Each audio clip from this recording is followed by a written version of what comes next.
Hello, everyone, and welcome back to the NRG series in Lansing, Michigan this week. And I'm Mason Clark, joined by my co-host Corbin Hostler.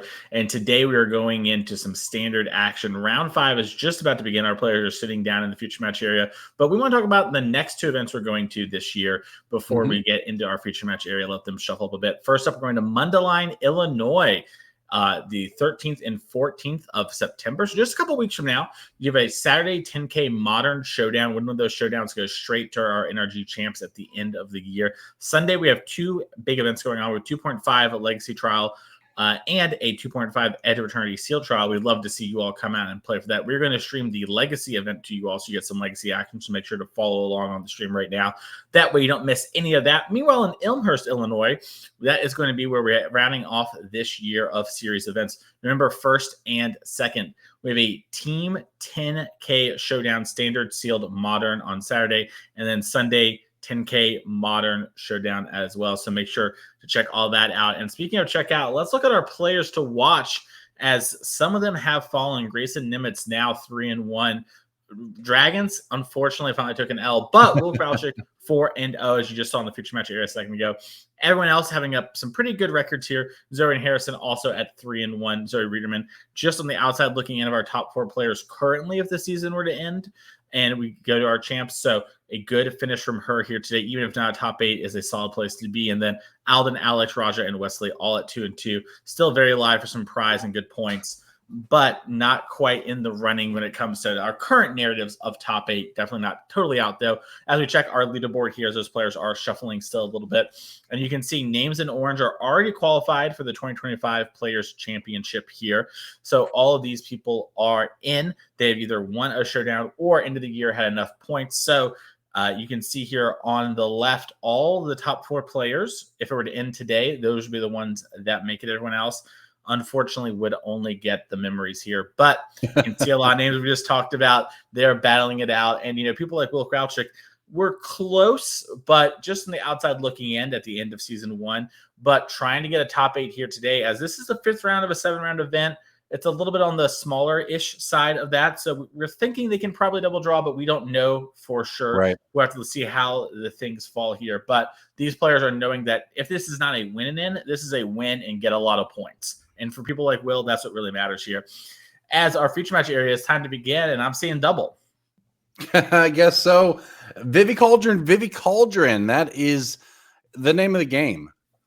This format thus far. And while we've seen some blue-white decks do pretty well against it, this is thus far the class of standard, and both of these players, Brad Fallen and Joseph Geerds, are 4-0 with the list here. So it does look like we're going to see Brad take a mulligan here to start things off. So he'll be pretty far down, or a little down rather, I should say.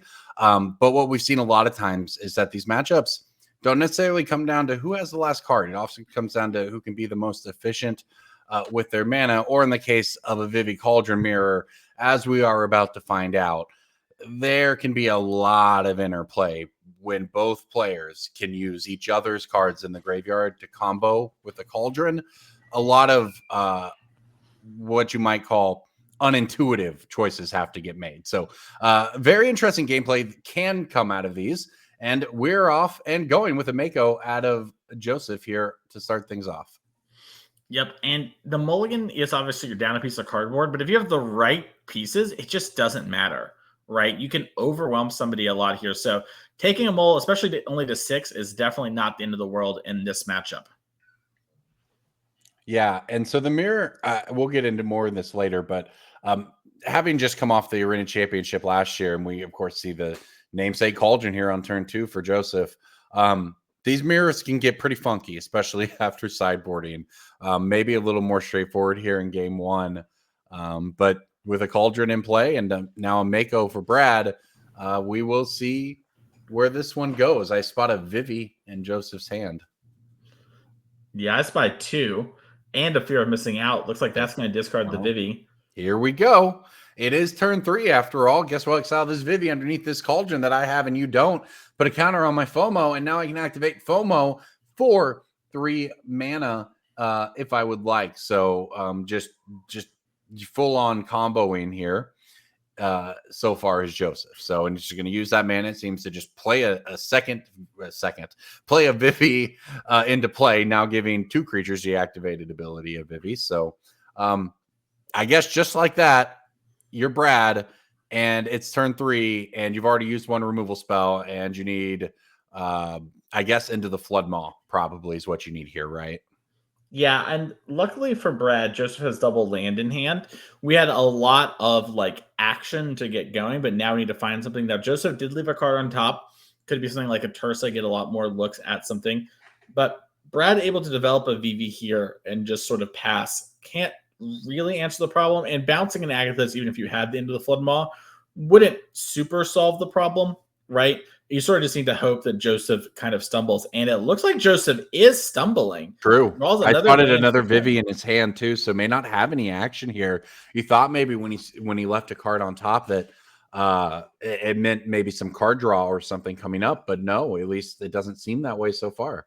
Yeah, it's might have been a situation where Joseph was wanting to not put a VV in the graveyard in case Brad had an Agathos and Mhm. just sort of accepted reality, right? It's like, okay, yeah, if I bid in this, I could maybe like get really far behind. It sucks, but your worst case scenario, I have a VV in hand.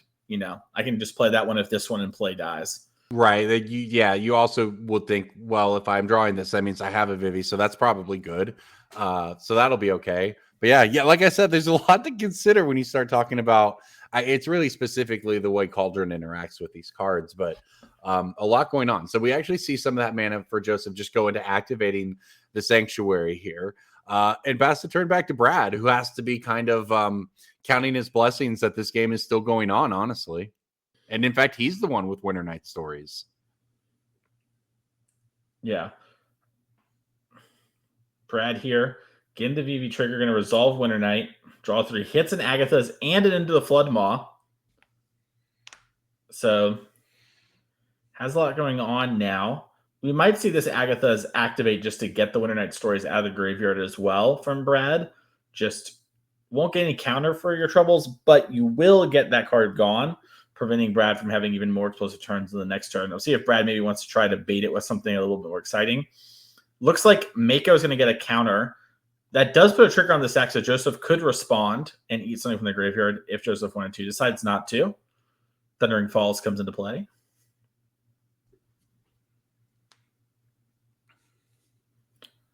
All right, there's VV mana. But not all that much. Just enough for an Into the Flood Maw, which is a pretty good one. That is what we talked about Brad looking for. And there it is on the Cauldron. So a game that looked so good for Joseph and just kind of doing everything the deck is meant to do was lacking a payoff. At least it seems that way. And instead is now going to get the Cauldron bounced. Now, I mean, it has a Vivi in play, so it's not so bad. But unless you find any gas, you are in danger of just getting run over pretty quick by Brad.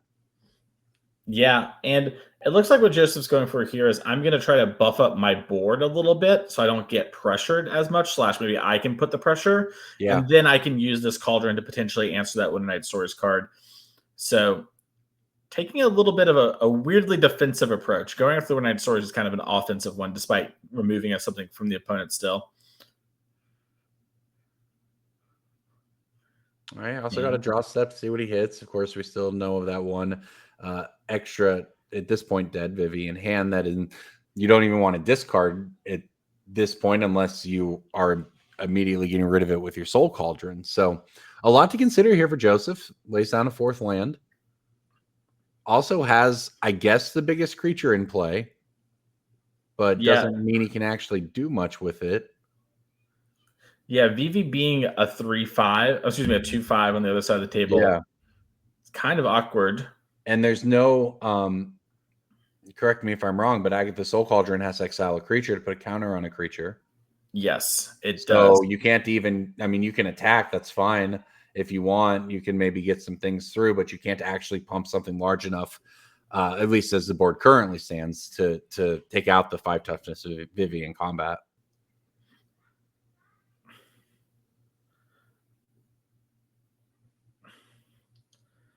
All right. Looks like we're willing to have our fear of missing out trade with the Mako, as we could double block over there. We could also have the Mako trade with the Soul Stone. Looks like Brad's willing to play around the potential of a card to like torch the tower, so just took the damage. Yeah, I think that's pretty reasonable on Brad's part, right? You fall to 9, which is, not the best place to be, single digits when your opponent has Vivi, but given the circumstances, it does seem probably better than risking your own. Yeah, and now Joseph's kind of saying, "What you're gonna use this One-Eyed Stories immediately? Because if you don't, I'll probably fight over it with my Cauldron." Brad has to either be okay with that or maybe want the Cauldron to be activated.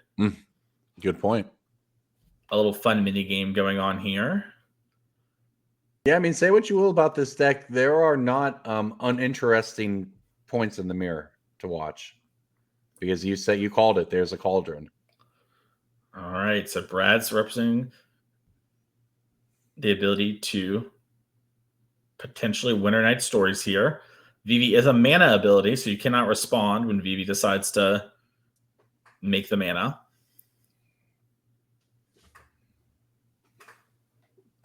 And that would be potentially great. It is possible we have something better to do. Also, your opponent didn't respond when you had the chance to do it. So maybe they're trying to bait you, / maybe you can just wait. Let's see what Fear of Missing Out wants to discard. Discards a VV. That grows the Mako. In theory, we're at somewhat of a standstill with the Soul Cauldrons facing each other because neither player wants to activate, and then that just means the other player gets it.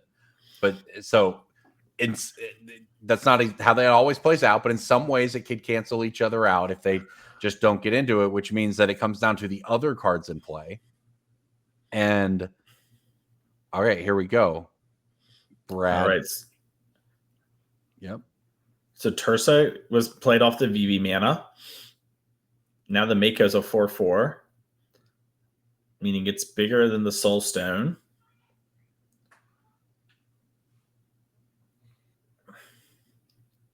Joseph could do something like target the Winter Night Stories here and let Brad have the VV.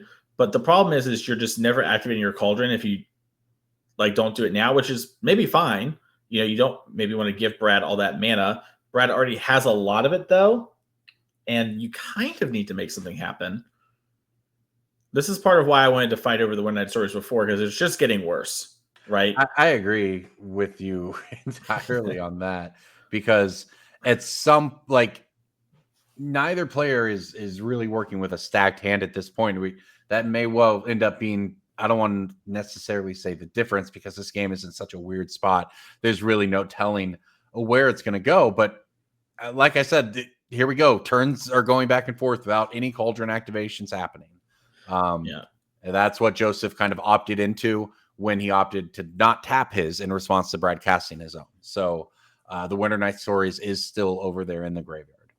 Yeah, and I mean, we can tap one of our creatures here, cast it right now while we have priority, and then if we find something like a Profs, that's representing a ton of damage. And this Fear of Missing Out is also low-key forcing Joseph's hand, right? Because it will get the double combat, especially if something like Profs is found. That would be just something where Joseph has to fight over stuff, which means maybe VV's there. There's the Profs.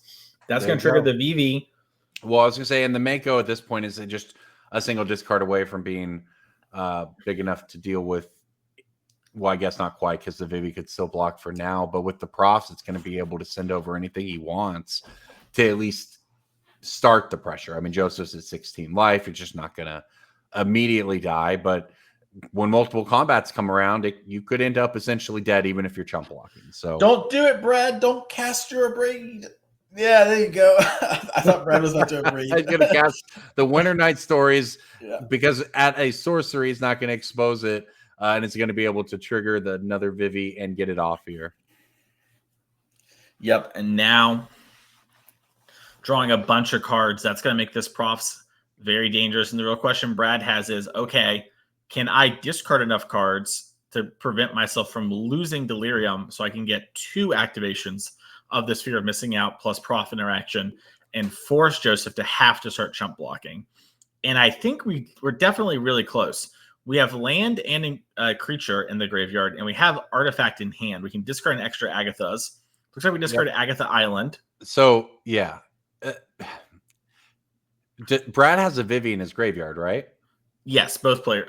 Yeah, they have Right. a VV And Joseph has one in hand, right? So if Joseph can find a way through this turn, you may end up in a spot. Well, not now, not with this Abrade coming in. I was going to say he may actually want to start the Cauldrons, even if it ends up with Brad having it in the instep, because his only chance is to then untap, get rid of the one in his own hand, and try to go off all in one turn.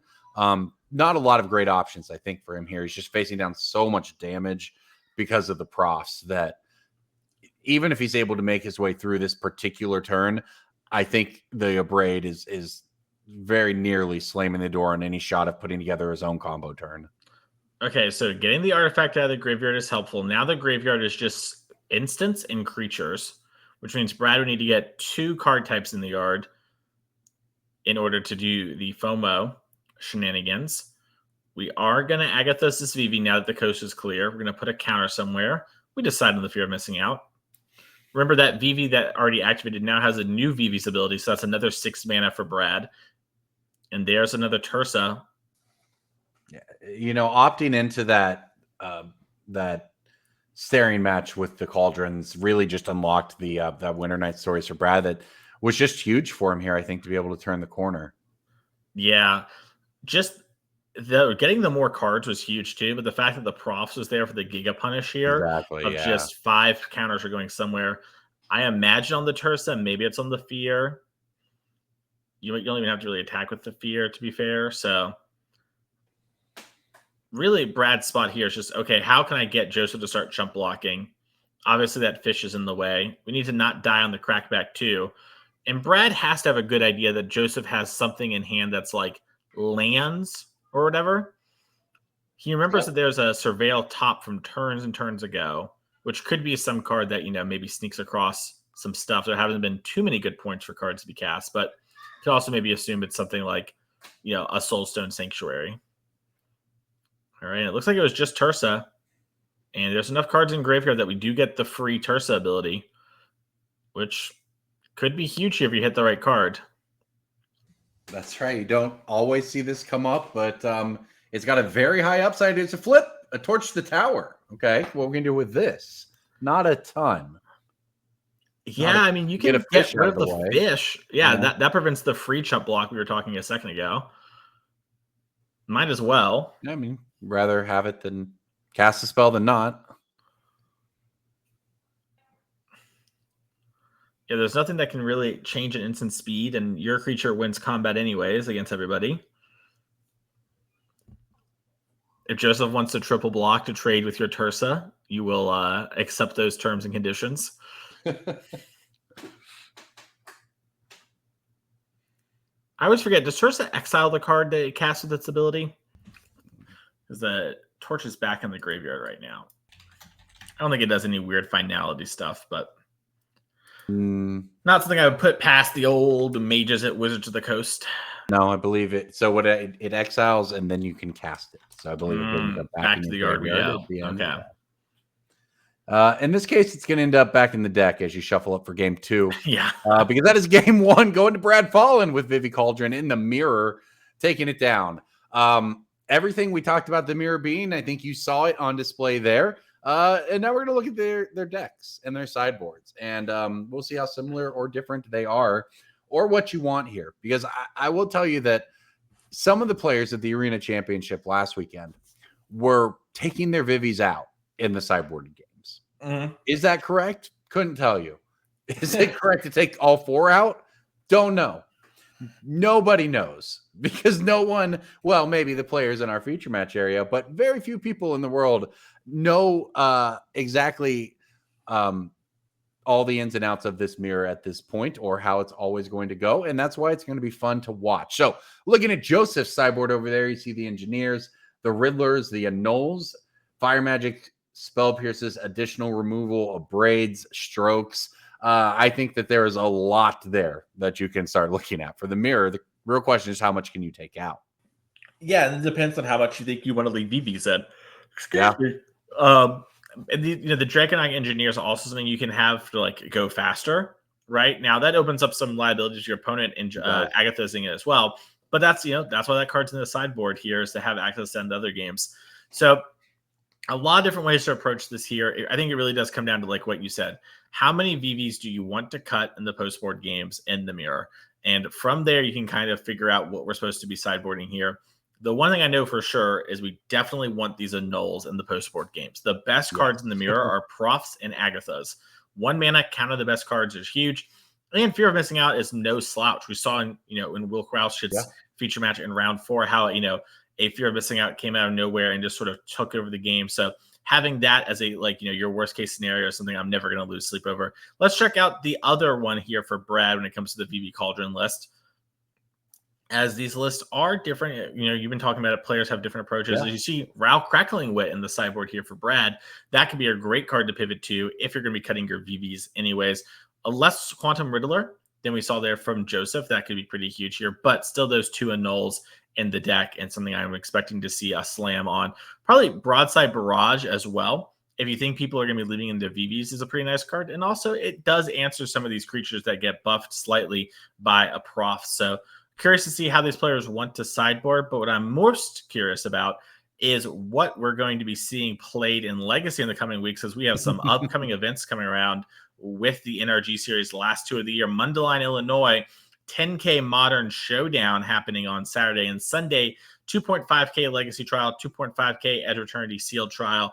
That is paper Legacy. We're going to stream that here on Twitch. Make sure to follow along wherever you're watching. Click those buttons. And I want to see some spice. Legacy and paper are a little different than Legacy on Magic Online. I want to see things like Deadpool. Bring them out. Let's see it in action. And then our last event of the year, November 1st and 2nd in Elmhurst, Illinois, 10K Team Showdown on Saturday, Standard, Sealed, and Modern. Sunday, 10K Modern Showdown. Come out, battle some Magic. We'd love to see you. Let's head back to this feature match area and see if Brad can lock up the 5-0 as Joseph takes a pretty quick mulligan there. Probably a sign of the old no lands, all lands.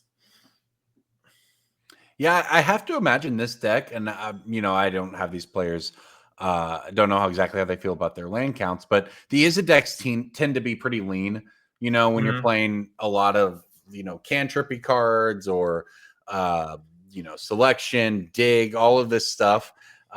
Even though you want to spend all of your mana every turn with the Vivi deck, you can often cheat on a couple of lands. So probably leads to maybe some opening variants in the opening hands, but it also means that mulligans are probably pretty fine, because like you mentioned earlier, it's not always about raw cards advantage in the matchup or the mirror or really anything with the deck.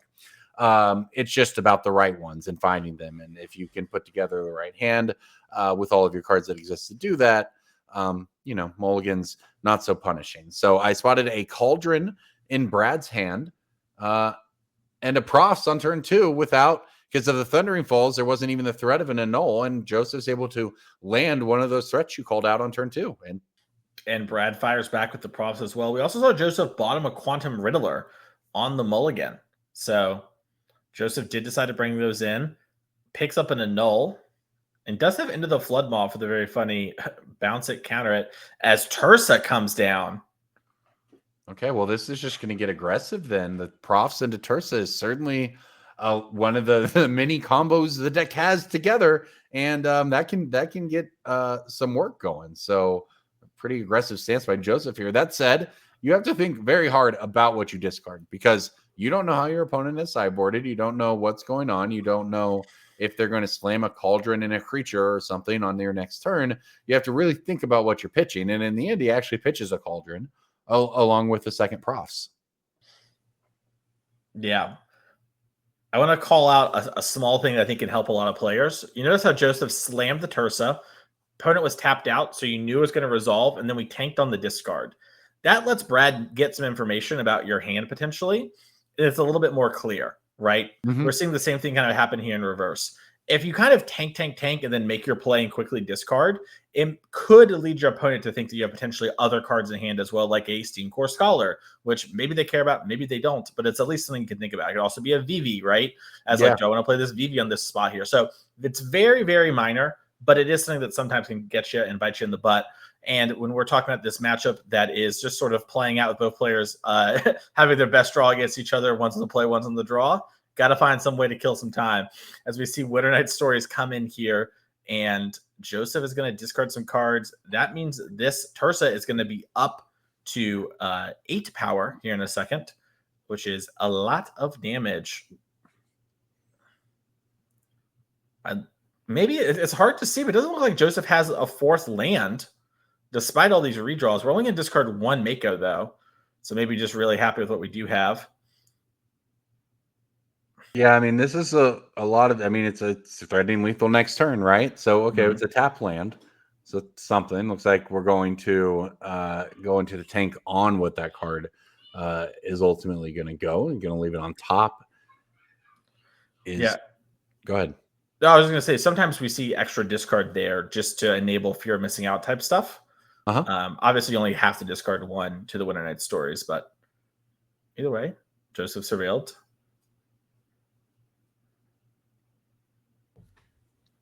Funny, Brad also has Winter Night Stories in hand. Could make a very similar play.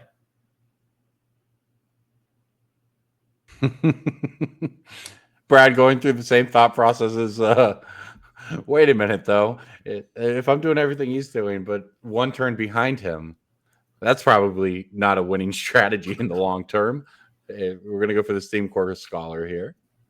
All right, Steam Core.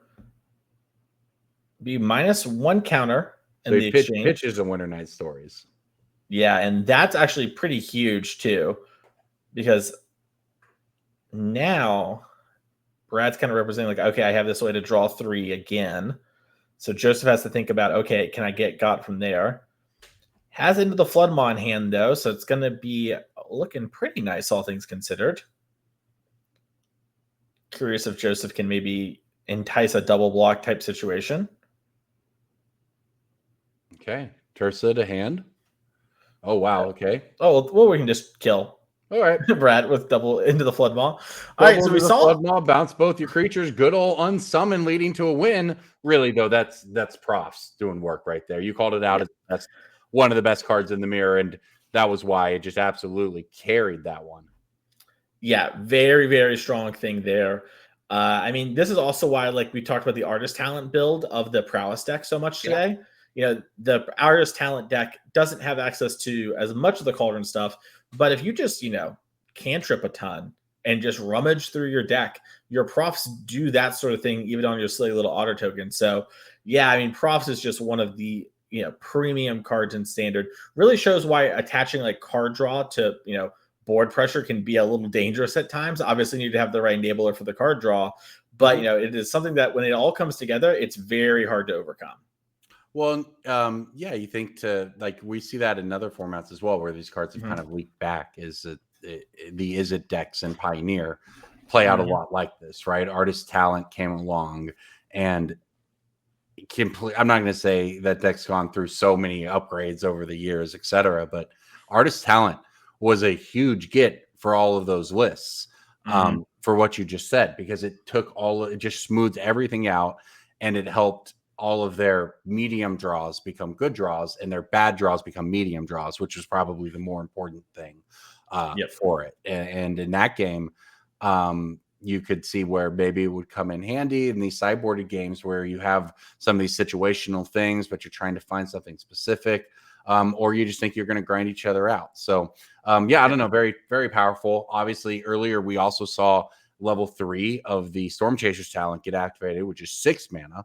Yeah, paying 3 mana to discount all of your non-creature spells is pretty good too. So the 3 mana part, if you go back to Artist Talent on screen, I believe it works with VV pings as well as part of like the prowess joke, right? Because then VV pings for 3 damage over. If a source would deal non-combat damage to opponent, it deals that +2. Yes. So it ends up actually just combo killing people a lot, right? Like that's the part that people miss about prowess is they think like, oh, Cauldron is the combo deck and prowess is the mid-range deck. Where in reality, Cauldron is like the aggressive combo deck and Prowess is the mid-range combo deck. And that distinction, I think, really tricks people, especially once you have this card in your deck. But yeah, Profs too is like just one of the more powerful things we've seen. And honestly, I So I have long time been a Pioneer not enjoyer. Near the end of its competitive lifespan, it started to, I think, really have some good texture, and I liked it, and I play a lot of it on Arena now. Yeah. I'm very interested to see what happens when Pioneer comes back, because Yeah. basically no one plays Pioneer competitively except those Magic Online grinders, but a lot of times they just kind of copy paste each other, whatever, that's fine. How good is VV stuff in Pioneer? Like, is the Phoenix deck going to turn into the VV deck? Like, Maybe. does like what happens in that regard? Because that's the part to me where it's like we have this whole format that has some very unique identity things like treasure cruise, etc., going on, and it has some competitive play, but not a ton. And so I'm very curious to see I what will happens. say that, and again, like you said, a lot of people copy each other. The red deck in Pioneer Yeah, very is good. on another level. Yeah, yeah. So, yeah, just keep Well, that in mind. well, yeah. It's interesting though, right? But it's like we've had one event for Pioneer in a year, and I Yeah. don't get me wrong, the red deck is very good, but like I do believe it's possible for people to like at least fight a good fight against the red deck if people know, you know what I mean? I'm just kind of curious. I'm not I would saying think that Phoenix, like Phoenix as a concept, is probably okay against that sort of thing existing, right? Even yeah, I don't know how the matchups work out, but like I don't, it doesn't invalidate it. But what I'm saying is, the power level on the format is actually quite high. yes, So I think yeah, people you die to the same monstrous rage shenanigans, only they're worse. yeah. So yeah, it's an interesting spot. But we're back into standard here. Mm-hmm. Pioneer, that's a later date. We'll have some NRGs on that next year, maybe. We are back to standard, where we see Mako's both hitting the yards for both players here, and Joseph playing out a second. All right, so a little less explosive than the turn 2 profs we saw from both players last game. Yeah, both play. We see a little bit of posturing going on as well, right? Like, hey, I'm holding up a null, potentially a spell pierce type thing, right? Like, so it's been a little less free to jam. Joseph here doesn't have a way to stop it, so the prof check does pass. Brad also was missing land, so kind of needed the redraw here on profs as well to start curving out. This is a deck that cares a lot about hitting its third land drop. As here comes Fear missing out, discarding land. And probably a good sign Joseph's not missing lands then. Yeah, was able to follow up and get in there. This could go sideways quickly for Brad here. It does not look like he hit it. I do see a removal spell. I think I spotted an Abrade, yeah. Mm-hmm. So you can, tread water for a minute here, but you simply cannot spend that much less mana than your opponent in the mirror over 5-6 turns. So he's going to need to dig out of it at some point. And I think we found an Abrade target. All right.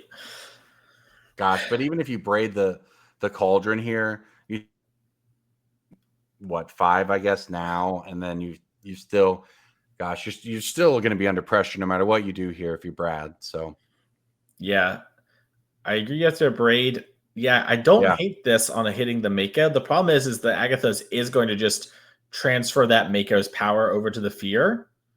Yeah, I think this is you take a bunch of damage there, and this was always a possibility too of it being followed up with a profs. Like it's a no-win situation there for Brad, but it's probably about the best you can do. Give yourself a chance to hit a land and try to find your way back in. He didn't, but he does have a cauldron. Yep.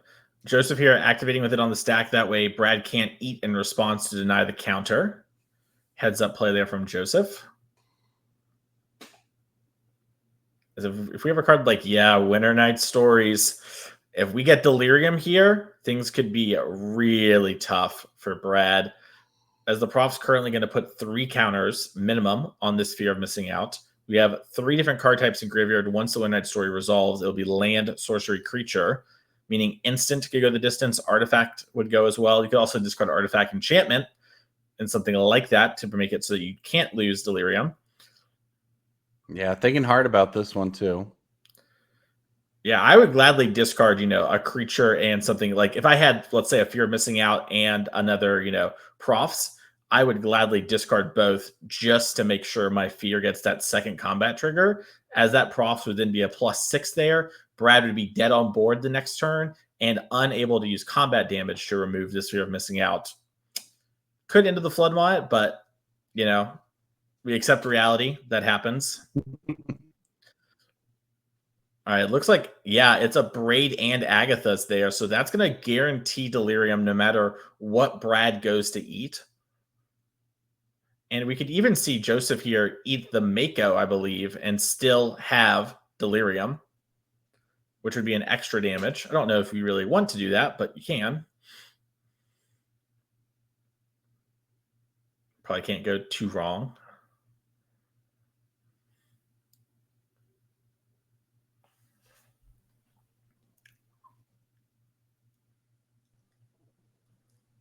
Yeah, we're seeing a little math here. How much am I taking? A lot. Yeah, and Brad just concedes. He knows there's nothing he can do from this position to stop Joseph, even if he, could control his draws for the next 4 or 5 turns. So we're gonna do draw land, play your VV, chump. It's just not gonna happen, right? So congratulations to Joseph, moving on to 5-0. Brad Fallen still very much live in this tournament. Did take a Fallen down to 4-1, but 3 rounds left. We're gonna see a lot more action here. We are going to take a break here in a second. We're gonna maybe get an interview with this question. Actually, we're going to do a time shifted match. Excuse me. That was my mistake. And let's see what's going on over there. As I think we have 2 more VV Cauldron decks. Yeah, we just have our undefeated players left. And it turns out it's all VV Cauldron. All right, we're joining in game 2 of this game. So Tristan got a quick win in game number 1. And we're going to see if John Wagger can tie it up and force a game 3 here.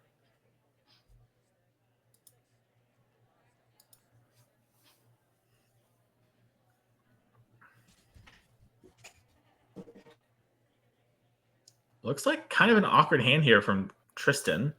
I only see Mountain as a land. But it looks like we are on a mulligan.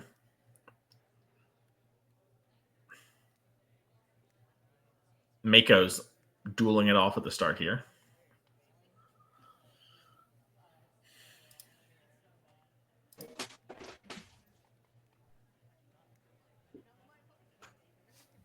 Agatha Soul Cauldron comes down.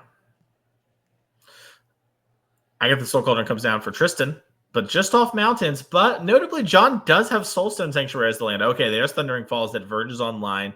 That means John does have access to blue mana, and John does have that Prophetic Memory. We saw this in our game number 2 and 3 of the last VV Cauldron match as we attack in for 2. All right, we hit a Fear of Missing Out here on the Stellar Mountain. We're going to discard a Winter Night Stories. We're going to draw. It's another Marauding Mako. No blue land or even third land. Tristan attacks back for 2. Call me Nostradamus, but I think John Wagner might be forcing us into a game number 3 at this rate, as Agatha Soul Cauldron is the pickup here for John. Quantum Riddler. Riddle me this, Batman. Did Corbin Hostler disconnect and I have to fill the time? Yes. As we get a card draw here. No Wild Rides, it looks like. No attack either here. I like this from John. John knows I'm in a commanding position. Just going to hold up. Sit here for a second. I got this Marauding Mako. Tristan does draw the Verge, though, so we're back in it. A slow turn there from John does mean we have a potential chance for Tristan to get in. John has a Null in hand and a Spell Pierce. Spell Pierce huge here on this Winter Night Stories. Put that in the graveyard. I'm going to eat it with an Agatha's here in a second. VV in hand for Tristan. Get out of here, Winter Night. Untap draws. Hits a negate. Going to tap out instantly here from John. Steam Core Scholar. Draw 2.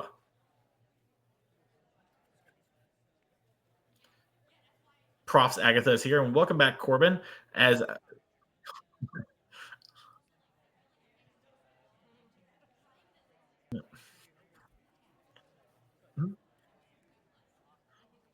yeah, so basically Tristan had a turn where we whiffed, but John sort of had a nothing burger turn of just Quantum Riddler pass. And now Agatha, with dueling Agatha sort of eating away at some of these Winter Night Stories. Winter Night is now resolving too, and we got a little bit of a game on our hands here.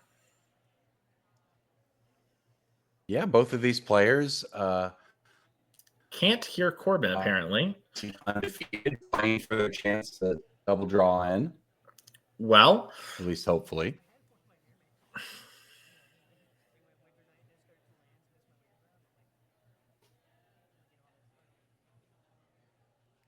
I don't know what's happening. I don't know why John is touching Tristan's dice. Is he trying to remind him of his Mako trigger? Is he saying, I want to respond to it before it happens? Maybe? No? Okay. Agatha's eats Winter Night Stories.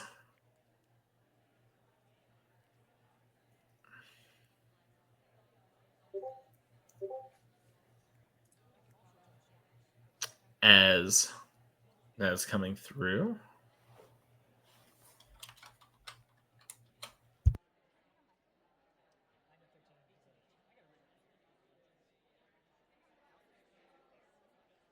Yeah, both players clearly deep in the tank portion of this game.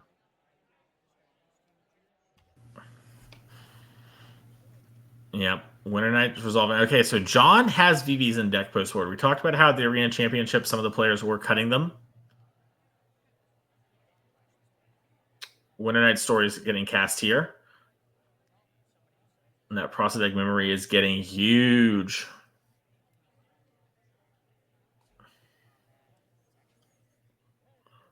Yeah, I think that I think that cutting all your Vivies just leaves you without the threat of doing the thing. So I'm not sure that's where you want to, I don't know that cutting all of them is where I would want to be. But where I would definitely want to be is with the profs that's just this huge.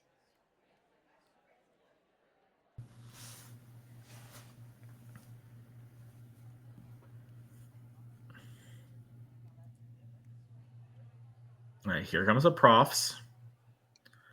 The Agatha is up. If the Agatha's on the opponent's side was down, I was going to say Tristan could maybe sneak a win here with the FOMO, but we're going to go to game number 3 here on this time-shifted match of Magic. One of the benefits is we get to skip all the shuffling and get straight to the action. But yeah, I mean, really what we saw there in that game is more of the same, right? It's kind of like, yeah, I curved out. I had some interaction for you, and I got profs down, and it's turning into sort of one of the keys of these mirror matches. As it looks like, speaking of the keys here, Tristan has a little Marauding Mako into profs into Tursa hand on the play, and that's pretty good.